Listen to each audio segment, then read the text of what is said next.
Okay, let's unpack this. Muscle anatomical models. Seriously, who knew there was a whole global market for that? Right. It's kind of surprising.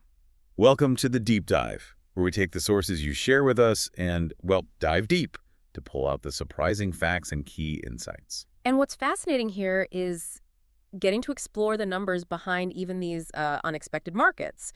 Today, we're diving into a market outlook report you sent over from Cognitive Market Research. Okay.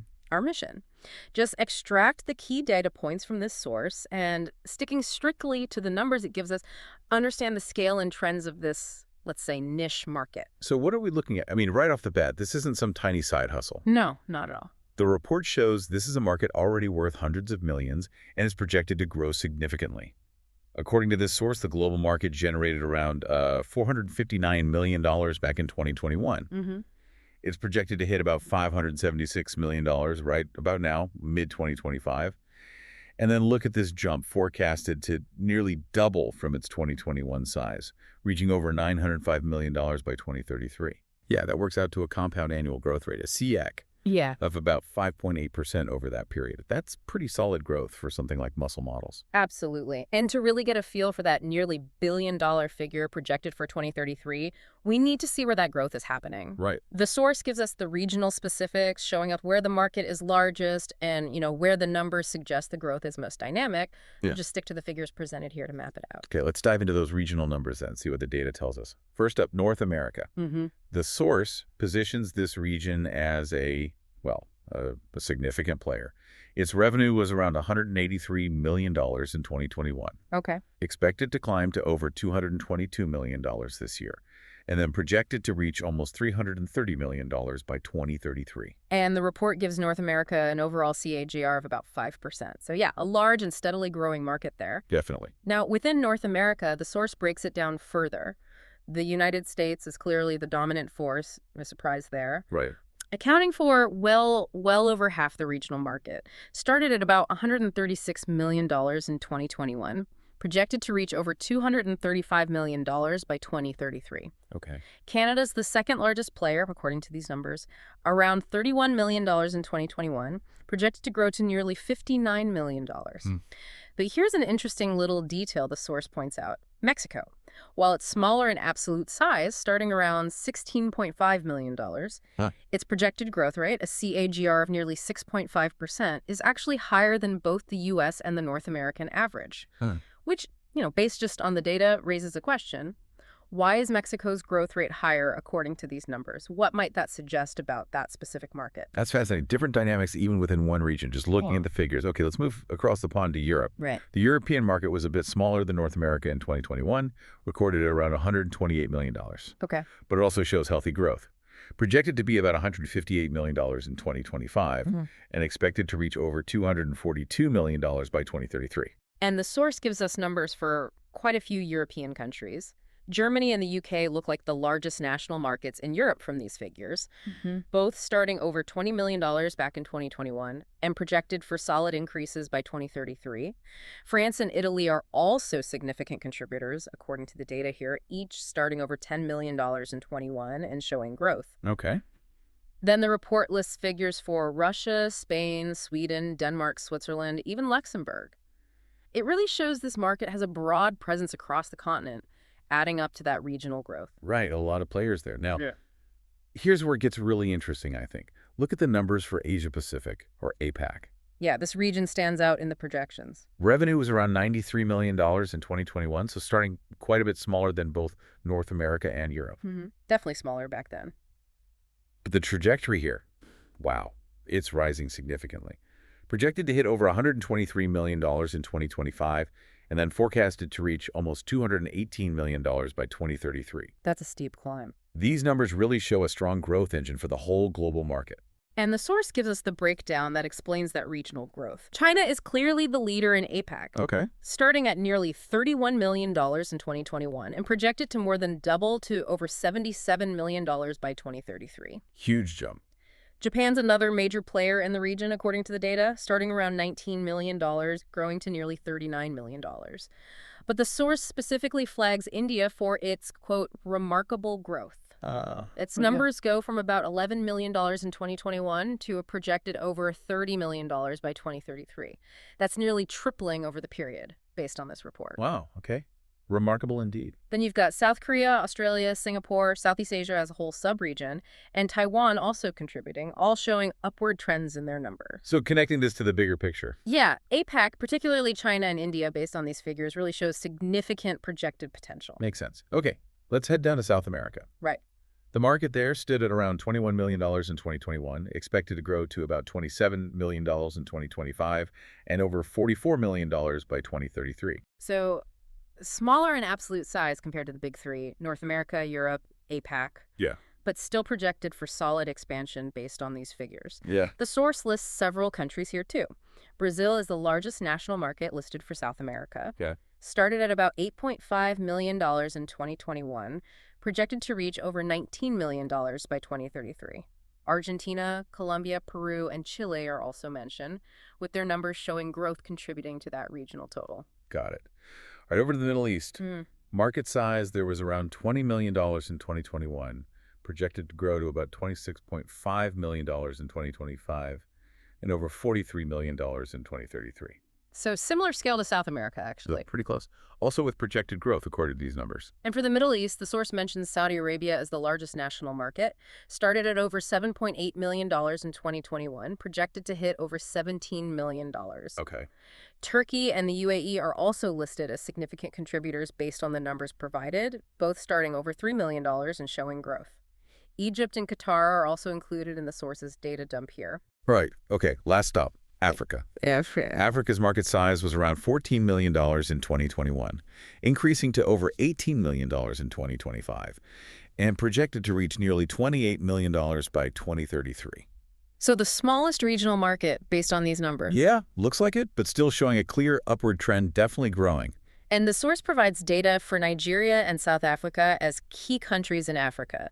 South Africa appears slightly larger in 2021 from these numbers, starting about $5.4 million, projected to reach nearly $9.8 million. Okay. Nigeria starts around $4 million, projected to reach over $8 million.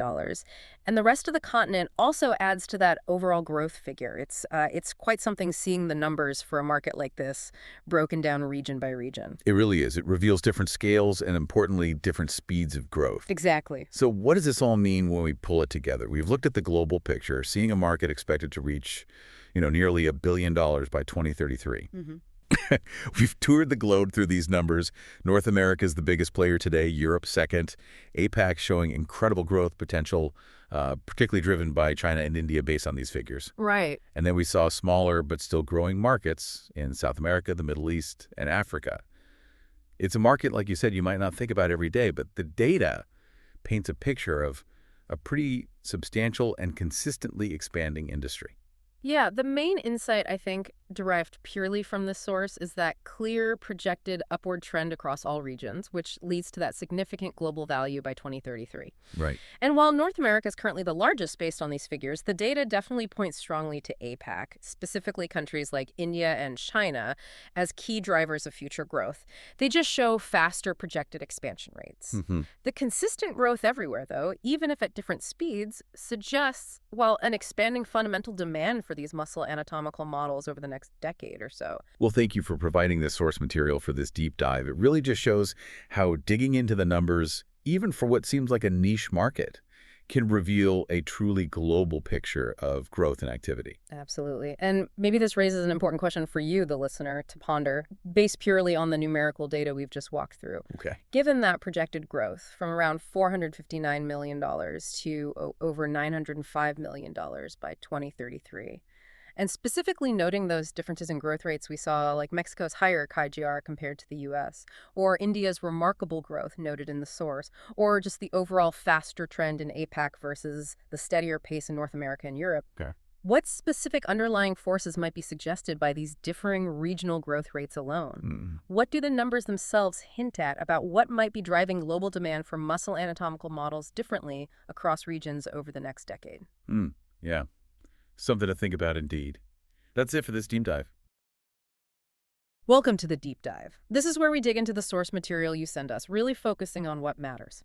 Today, we're looking at something you asked about a market that's actually, pretty dynamic. Muscle anatomical models.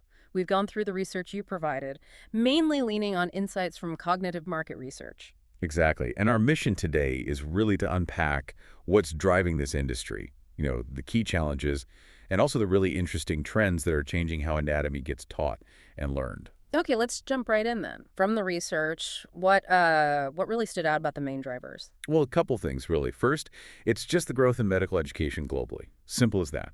More students heading into medicine, nursing, physical therapy. Well, they just need more tools to learn. Right, okay. So more demand, just from more people learning. Makes sense. What else is pushing things? Interestingly, the research highlights a pretty big shift away from things like traditional cadaver dissection. Institutions are apparently grappling with the ethics, the logistics, honestly, the cost, too, of running cadaver programs. Yeah, that clicks. Cadavers definitely bring their own set of challenges. So are these models sort of filling that gap? That's exactly it. High-quality muscle models are just becoming, well, more appealing. They offer a consistent way to learn, repeatable. Plus, they're reusable, easier to manage, and often, more cost-effective in the long run compared to cadaver labs. Consistency. Yeah, that's vital for training doctors and nurses. And it helps standardize things across different schools, different places. And it's not just schools, is it? I think the research mentioned other uses. Oh, absolutely. They're being used more and more in clinics, for patient education mostly. Hmm. Think about explaining a complex injury or maybe a surgery. Using a physical model can make it so much clearer for the patient. Totally. You can imagine seeing a model showing, say, a rotator cuff tear versus just hearing someone describe it. Huge difference. Precisely. But, despite these positive drivers, it's not all smooth sailing. The research points to some real hurdles. Okay, so what are the main speed bumps? What's holding things back a bit? Well, one big one is just the initial cost. These really good detailed models, they can be expensive up front. And that price tag could be a serious barrier, especially for, say, smaller colleges or clinics, maybe in areas with tighter budgets. Yeah, that high entry cost could definitely limit who gets access. What about competition? Are they facing challenges from newer tech? Absolutely. And this is where it gets really interesting, actually. Physical models are up against some tough competition from digital tools. We're talking VR, AR apps, those really sophisticated 3D anatomy programs. Right, the digital stuff offers different kinds of interaction, scalability. So what are the downsides of physical models that digital tools kind of exploit? Well, beyond the cost, physical models need space, right? Storage. They can wear out with use, need fixing or replacing, and crucially, they aren't as easy to update as software. Digital models can give you these immersive views, and you can update them instantly with new findings. So the pressure's really on the physical models to show their unique value, especially now. How's the market adapting? What transformations did the research highlight? Innovation. That's the key theme. The analysis shows a really strong trend towards smart or sort of hybrid models, like models with QR codes linking to videos or models designed to work with AR apps, overlaying digital info onto the physical thing. That's clever, sort of bridging the physical and digital, Yeah. get the hands-on feel, but also the dynamic info from the tech. What other innovations are popping up? 3D printing was mentioned as a major disruptor. It allows for incredible customization, even creating patient-specific models from MRI or CT scans. Whoa, hold on. So you could actually practice a tricky surgery on a model that's an exact copy of that patient's anatomy. That's the idea. That level of personalization, it just wasn't really feasible before on a wide scale. And tied to that, the research also mentions better materials using soft silicones, advanced polymers, things that actually feel more like real human tissue. Boosting the realism, getting closer to that clinical feel, which is so important for developing skills like palpation. It really is. So, pulling all this together, the analysis suggests the future isn't really physical versus digital. It's about how they merge effectively. Right, it's about combining the strengths of both to make the best possible learning tools. The key takeaway seems to be that innovation is crucial, balancing that physical realism with digital interactivity. That's the core tension, yes. The market's evolving because it has to innovate right there at that intersection between the tangible and the virtual. Yeah. And, considering how fast medical knowledge and technology are changing, it leaves us with a final thought for you to consider. How might the tools we use to learn about the body evolve even further, beyond these hybrid models we've talked about? And what does that imply for training future healthcare professionals?